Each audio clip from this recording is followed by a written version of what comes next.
Welcome back, Super Brain. So how are you enjoying your quest? I'm not only your coach, I want to be your cheerleader here because I want to congratulate you on making it this far.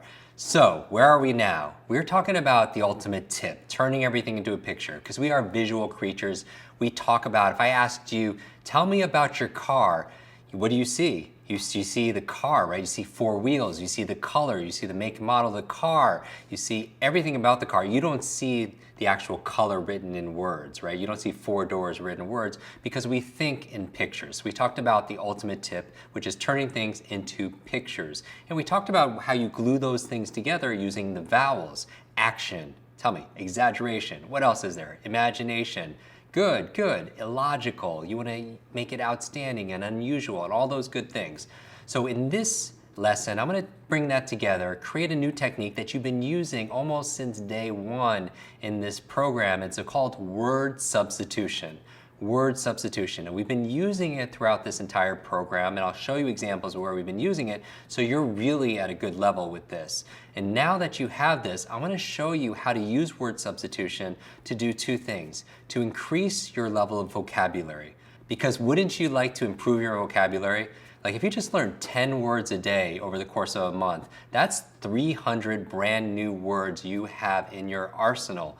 And your vocabulary is a reflection on how you think for things. And so expanding your vocabulary could expand your mind, could expand your opportunities as well. And so that's what I work with students on their SATs and their standardized tests, teaching them how to learn 5 or 10 new words a day in literally minutes. And have you noticed that we're able to do that quickly, right? When you go back to the sun list, you think about the fire hydrant, think about hydrogen, all the things that we've learned to this date, all the incredible, the names and faces, all this information, it happens quicker. And the reason why it happens quicker is because we're not doing the rote memory. Most people, when they need to learn something, whether it's numbers, or it's dates, or it's facts, or it's speeches, or anything, names, they just repeat, repeat, repeat. Now that's part of the equation. Repetition is very good, but there's these three areas that you want to think about. There's frequency, there is duration, and then there's intensity. Frequency, duration, intensity. Now what's the difference? Let's say you want to build your muscles and you go to the gym. You could go frequently, right? More often, and you're going to be able to build that muscle. You could do duration, meaning you could spend more time in the gym. You could spend more time on the treadmill. The longer you work out, you'll get a result. But the third way of building it is intensity. You could work out so hard. It doesn't have to be longer or more frequent, but you could stack weights, you could push yourself and have it so intense, you also get a similar result. Now, similar to that, you have things like marketing, right? So for example, marketers could go out there and show you lots of ads frequently, lots of ads, that's frequency. Or it could be a really long ad, like an infomercial that lasts longer, and so that's duration. Or there could be something that happens, and it could only happen in just a very short period of time, but it's so intense, you just feel like, oh, I have to buy it, right? Because intensity is a shortcut, whether it's your body, whether it's a business, or if it's your brain. What do I mean by that? When people are repeating things over and over again, the problem is duration and frequency is it takes time. It takes time. Frequency takes time, duration takes time.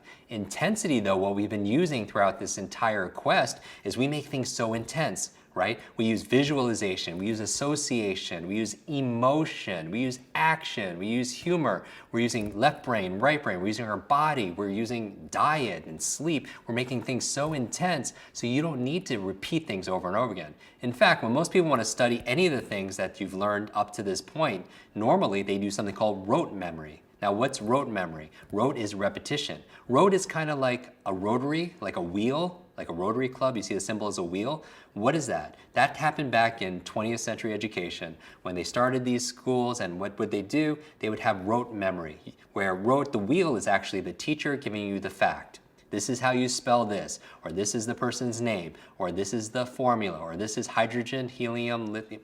Right? This is the first part. The second part of the wheel is actually the students repeating it. So the teacher would say a fact, and then the students would repeat the fact. And then the teacher would repeat the fact and over again, and then it repeats 50 times, and you have the moving wheel like that, and it's turning and turning, turning. After 40, 50, 60 times, then finally your brain says, okay, this must be important, so I will remember it.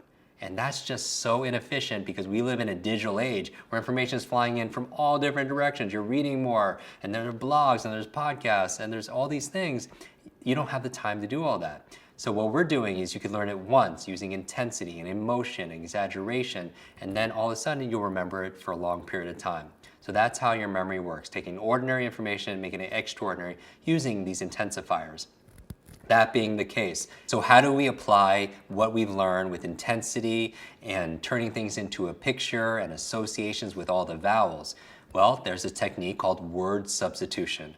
Word substitution, I'm going to use it to help you learn these vocabulary words really, really quick. And I'm going to give you a few examples so you know how it works, and then your homework is going to be to look at words that you want to memorize. Maybe you could go online and see these difficult words or words that would be good for your business or maybe in your career that would help you, because really comprehension, when it comes to reading comprehension, a big part of it is just understanding the vocabulary words, okay?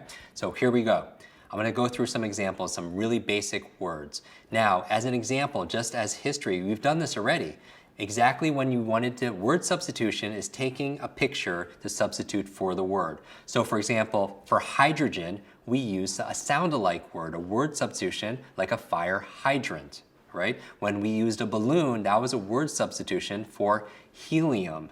When we use a battery, that was a word substitution for lithium. Do you remember the elements of the periodic table that we learned earlier? That's a word substitution. When we meet somebody and their name is Katya, Kat was a word substitution for Katya. Do you see that? So we're always using this from the very beginning almost, where we're taking pictures and substituting the words for the pictures. Now, how do you use that to boost your vocabulary? Let me give you some examples. Very simple. Let's say you wanted to learn the word extol. Now, maybe that's one of the vocabulary words. You want to learn 5 or 10 new words a day, right? Or maybe English as a second language, for example. Well, what do? First thing, tip, turn into picture. So, extol, you don't know what it means. It means, what does it mean? Do you know what it means? Say it out loud. It means to praise, to praise. So what's the first thing you do? You take extol and you turn into a picture. Now what sounds like extol? Extol. Kind of a funny picture. For me, I think of eggs and a toll booth. Eggs and a toll booth. Now that's the first part of it, of the word substitution. The second half is what? The definition, to praise. So here's my story that I have, the word substitution story I have. I imagine I'm driving and I'm going through a toll booth, and instead of paying with money, I pay with eggs. Eggs, toll. And when I go through the toll booth, then everybody in the toll booth praises me. They start praising me. And all of a sudden, how long did it take? It took seconds, right? But now I have 2 parts to learn, and which I've learned already. First part is eggs toll, eggs going through a toll booth, and finally, what's the meaning? Praise. You were praised for it. Do you see how easy this is? Now let's do a few more examples. Let's take the word mitigate. Mitigate. What does mitigate mean? It means to lessen. To lessen the severity of something, like maybe pain, to mitigate pain, for example. Now, what do you do with word substitution? Mitigate. What can you picture to remind you of mitigate? For me, I just think of a mitt on a gate. Mitt gate, right? A mitt on a gate. And maybe the mitt is so big, it's actually crushing the gate. And what I do is I push the mitt off and I lessen the pain of the gate. Do you see that? And it has both parts. It has mitt gate, and it also has the definition, which is to lessen the severity of it. The word slake, slake. Now, what does it mean? It means to quench. So slake, what could you picture? Think about it. What could you picture for slake? For me, I just picture a lake in the shape of an S. S, lake, slake, right? And then, of course, I'm dying of thirst. I go there to what? To quench my thirst. And that's my goal, right? So slake means what? It means to quench. Now, by the way, go back. Extol, what does extol mean? Eggs going through a toll, what are you doing? Praise, very good. What about mitigate? Mitt on a gate, what are you doing? It means to what? To lessen the severity of, because you're pushing the mitt. Now, by the way, you're like, Jim, I already memorized the definition.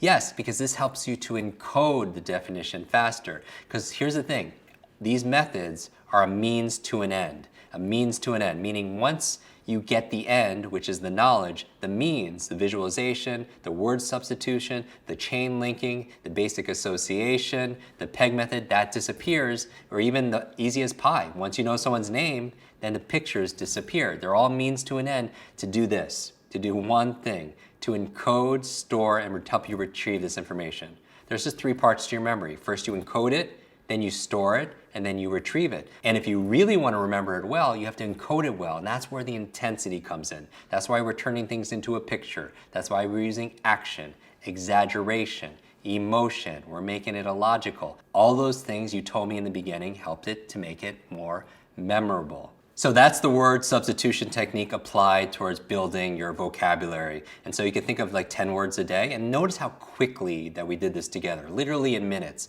So 10 words a day, 10 minutes a day over the course of a month, again, is 300 words. Over the course of a year, we're talking about 3,600 words. I mean, that's a wonderful way to build your vocabulary. It opens up all kinds of options for you. Now, I'm gonna give you a real bonus quick tip right now, and I want to work on your spelling. And it's just going to take 2 minutes. I'm going to give you a brain hack to be a better speller.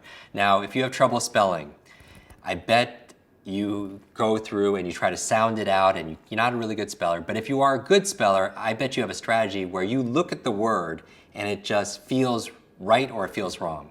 Do you know what I mean? If you look at a word and it's spelled wrong, it feels wrong to you. So I'm going to give you a quick brain hack on how to be a better speller, because I get to work with a lot of spelling bee champions. So what we do is this. One technique, very simple technique, as we're talking about words and vocabulary, is you want to make sure you spell all these words correctly. Now, what I would recommend to do is, especially for the English language, most words aren't spelled phonetically, and that's the big challenge. Most words in the English language are not spelled phonetically. Even the word phonetically is not spelled the word phonetically, right? And so a bad strategy, an improper strategy to learn when it comes to spelling is to do it by auditory, meaning by sound, because most words aren't spelled the way they sound. Now, a better strategy is to use visual and feelings, meaning you look at it and you feel a certain way. Now, because that's a much better strategy, I guarantee you the people who are really good spellers, and when something is spelled wrong, they look at a word that's spelled wrong and it just feels gross. It feels like it's wrong. And so how do you employ this to become a better speller? Here's one strategy. I'm going to ask you to use flashcards, and this is a great way. So in the next lesson, I'm going to talk about word substitution applied towards foreign languages, because it's a lot like English words, because for some people, the English words are like a foreign language because they're so new to somebody, right? And one of the ways to really learn foreign language and English vocabulary are using flashcards. So imagine this. You're writing down a word, like maybe it's one of these words, supercilious, extol, mitigate, and you don't know how to spell it. Look it up and write it on an index card, like a flash card. And what I'm going to ask you to do is just try an experiment with me. Write down the word here, and I want you to move this card up and to the left. Up and to the left, and I want you to look at it and close your eyes and see if you still see it.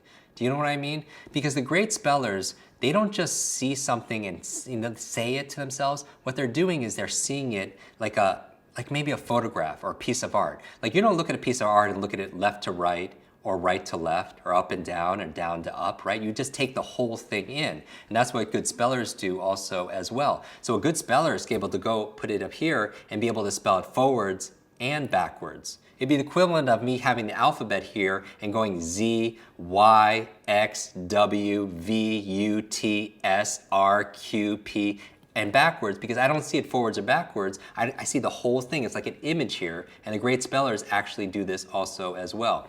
So here's what you do. You write down the word you want to learn how to spell. Put it on an index card, move it up and to the left. So why do I say take the index card and put it up and to the left? Well, here's the clue. Your eyes are not just the windows to your soul. It's sort of like the windows to your mind also as well. And when you move your eyes in different directions, it sends different amounts of blood flow to different parts of the brain. And so, for example, if I ask somebody to visualize something, usually what they'll do is they'll look up. So for example, if I ask you, how many windows are there in your home? How many windows do you have in your home? A lot of people actually start looking up, because it sends more blood flow to that part of their brain that helps them to be able to visualize. Does that make sense? And so research suggests moving it up and to the left helps you to visualize things that you want to remember. And up and to the right is visualizing things that you want to imagine. So for example, if I want to teach you to visualize something brand new, like a fire hydrant tied to a balloon, to batteries, to barrel, to board, it helps to actually look up. And also maybe it might be for you up and to the right to help you visualize something that you imagine. because that's visual imagine. You can only visualize two things, either something you're imagining or visualizing something you're remembering. So imagine looking up and to the left, visualizing maybe how many windows are in my home. Look up and to the left. And something that you've seen before, remembering. And so you take the word, you put it on a piece of paper, and you move it up and to the left. And you know if you could spell it, just look at it, extol. See the letters, left to right to left. And just look at it like this, hold it right up and to the left. So after doing it a few times, try doing it for yourself and see if it helps you to be able to remember it a lot better.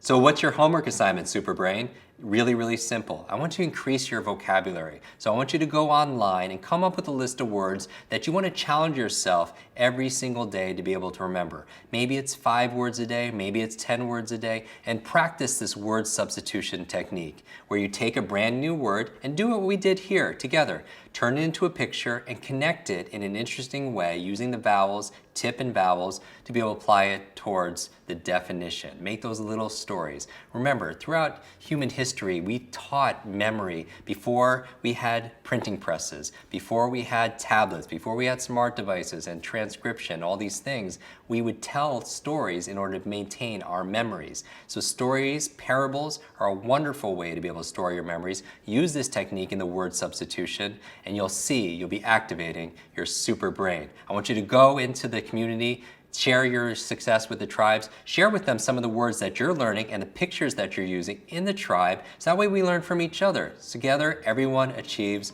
more. Thanks for watching this lesson. I can't wait to see you tomorrow.